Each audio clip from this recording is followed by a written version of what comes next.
Loudly. I'll do what I can. I'm not a big fan of talking in front of people, but Casey asked me to help him with his speech, and then thought I'd say a little something and make up my own speech. So a couple things I have to say about bullying, and I've had experience firsthand too, so I wrote up a little speech, and here's what I got. Bullying is a real and very serious thing in today's world, and it needs to come to a halt. Bullying takes place in most everyday places such as schools, bus stops, and neighborhoods. But it happens most of the time at school or in school-related activities. The victims of bullying are most of the time picked on by groups of people or by someone that is physically bigger than them. And since most victims can't really do much about the problem since they're smaller than them, they're scared to confront the bully and are also scared to death to tell somebody else because they feel threatened by him. This would call victims of bullying to do outrageous things such as pretend to be sick in order to not go to school, hurting themselves physically to resolve the emotional pain, and even falling into death's clutch of committing suicide or committing mass murders at schools or other public places. So my question to you is if you have ever bullied if you're a bully or ever bullied someone, have you ever thought once about being in their shoes and what it's like to be them? In all honesty, how would you like to be called names, get hurt physically, or get ganged up on by groups of people who are quote-unquote more popular than you and emotionally hurt you with words?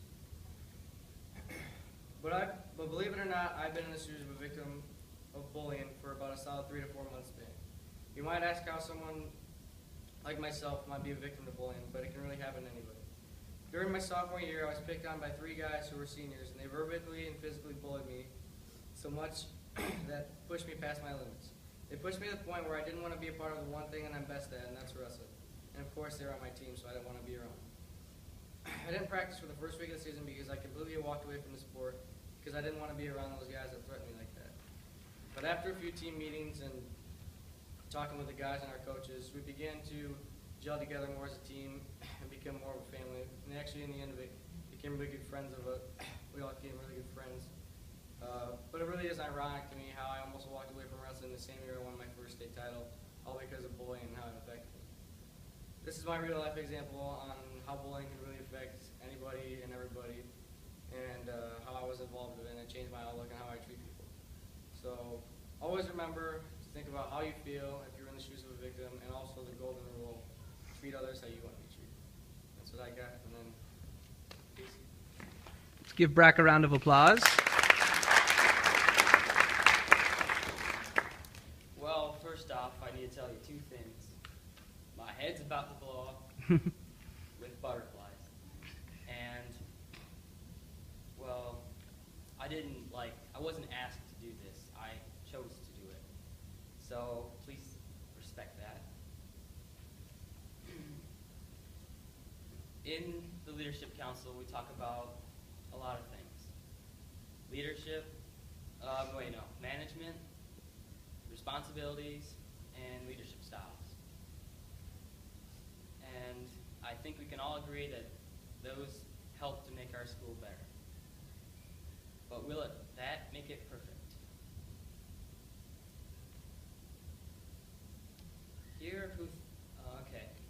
Who here thinks this school is perfect? Well, it's not. And I think we're kidding ourselves if we think it is.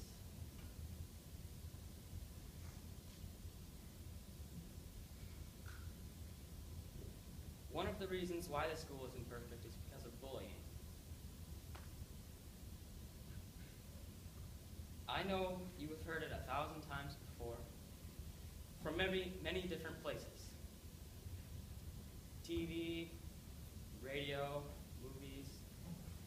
This time is different. You may ask why this is different.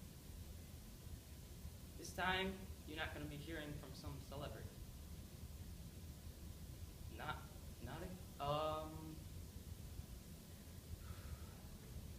Not from a sibling of a brother, like someone's brother, talking about someone that they knew.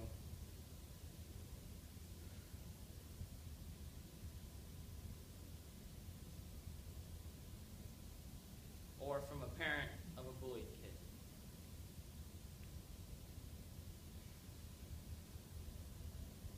Doing good, man. Keep it up. You're listening from a kid who's experienced it to the fullest degree.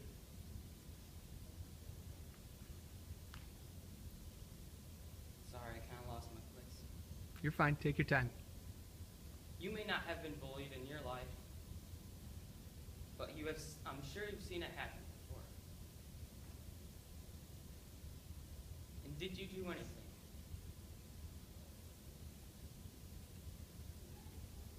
Evil prevails when good men do nothing. It's a quote from Edmund Burke. In this case, evil represents bullying, and the good men represents us, the Leadership Council. So if you were to rewrite that, it would be bullying prevails because the Leadership Council does nothing.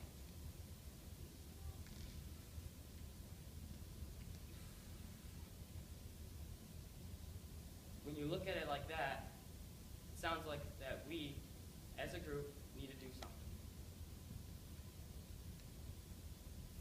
I was bullied for pretty much my whole life. Started in kindergarten and just never really stopped.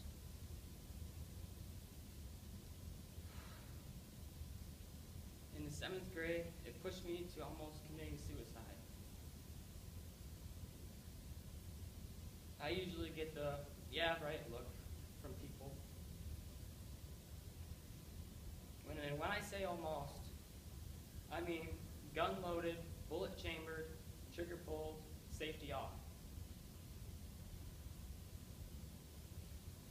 What stopped me was the thought of my family crying because of me. I never told my parents until last year. Some of you are probably thinking, it doesn't affect me, so why should I care? This is the whole reason why I joined Leadership Council. Not to get out of class for trips, not to hang out with friends, but to change the school's attitude towards people who are different.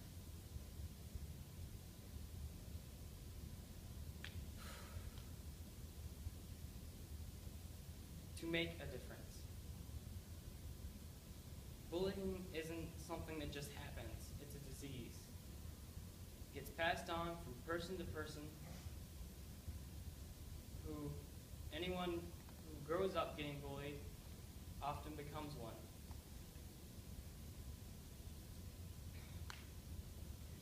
And they become it because they learn certain behaviors that make them choose to pick on the weaker people.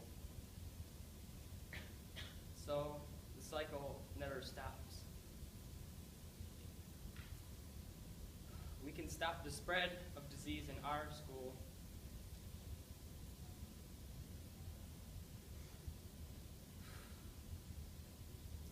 This is about making the victims of this disease feel loved and cherished by everyone around them.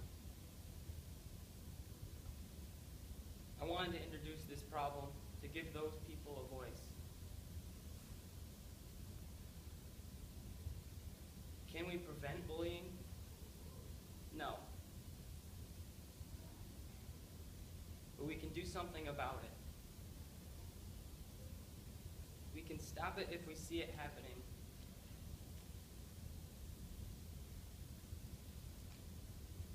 I have some ideas that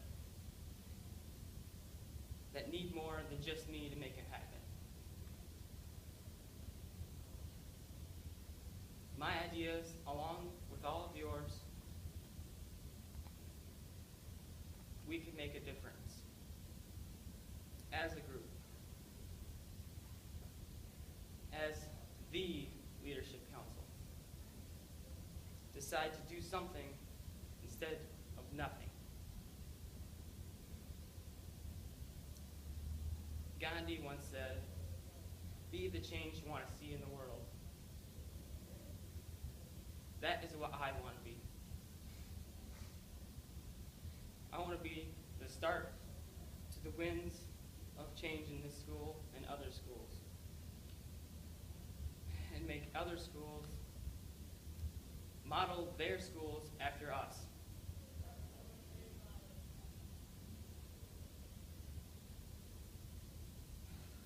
I want everyone to think. Emily Fellows and Matthew Lambrecht, report to the office, please. Emily Fellows and Matthew Lambrecht to the office. I want everyone to think that this is our school, so it must be our problem.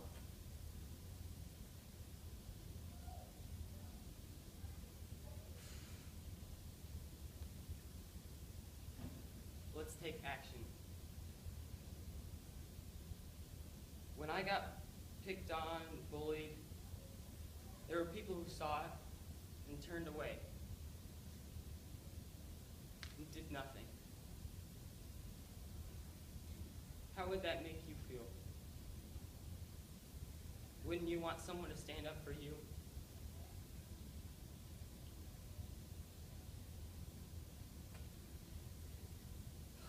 I want to bring the people in this group and this school closer together, more like a family instead of a society, picking on and bullying each other. Those actions separate schools. But in order to fix these problems, we need to band together.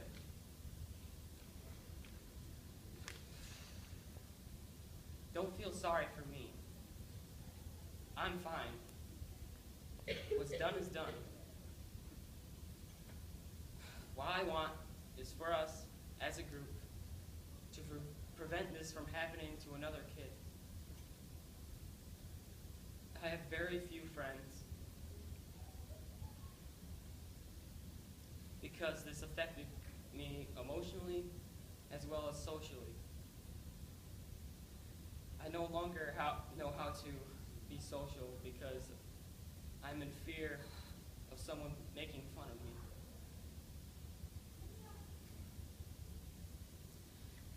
I want to make sure we prevent this from happening to someone else. Like when E.T. came here, he challenged us to be phenomenal. This is what I want to do with all of your help. This is my chance. No, this is our chance to do something truly phenomenal and change the world.